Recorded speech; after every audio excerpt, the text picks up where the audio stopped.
अस्सलामुअलैकुम रहमतुल्लाहि व बरकातहू। मोअज़्ज़िज़ नाज़रीन, आज की छोटी बात यह है कि माशाअल्लाह जिसने सुख में शुक्र अदा किया उसने दुख में रब को बहुत करीब पाया। शुक्रिया मेरा चैनल देखने के लिए। आप इसे ज़्यादा से ज़्यादा सब्सक्राइब करें। कुछ अशियार आपके सामने पेश करता हूँ, काबिल कबूल हो। माशाअल्लाह पूछा शहर का हाल तो सर उठाकर बोले, लोग तो जिंदा ही पर ज़मीरों का पता नहीं।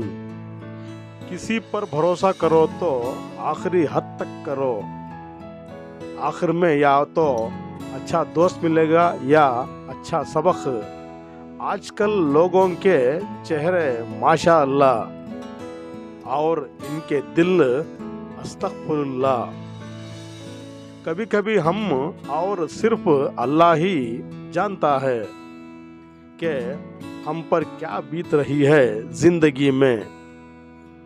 सुकून सिर्फ सजदों में ही मिलता है, पर हम इसको पाने के चक्कर में कहां कहां ढूंढे।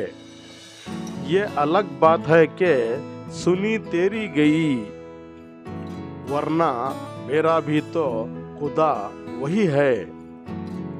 कुछ लोगों को पता ही नहीं चलता गालिब, इनके फैसले फासले बन जाते हैं जमाने में।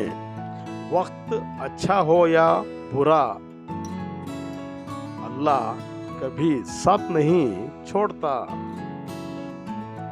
कोई भी चीज ऐसे दिल को जिंदा नहीं करती जैसे कुरान पाक करता है। शुक्रिया, कल फिर मिलेंगे, तब तक के लिए अलविदा, अल्लाह हाफिज़। अस्सलाम वालेकुम रहमतुल्लाहि व बरकातहू।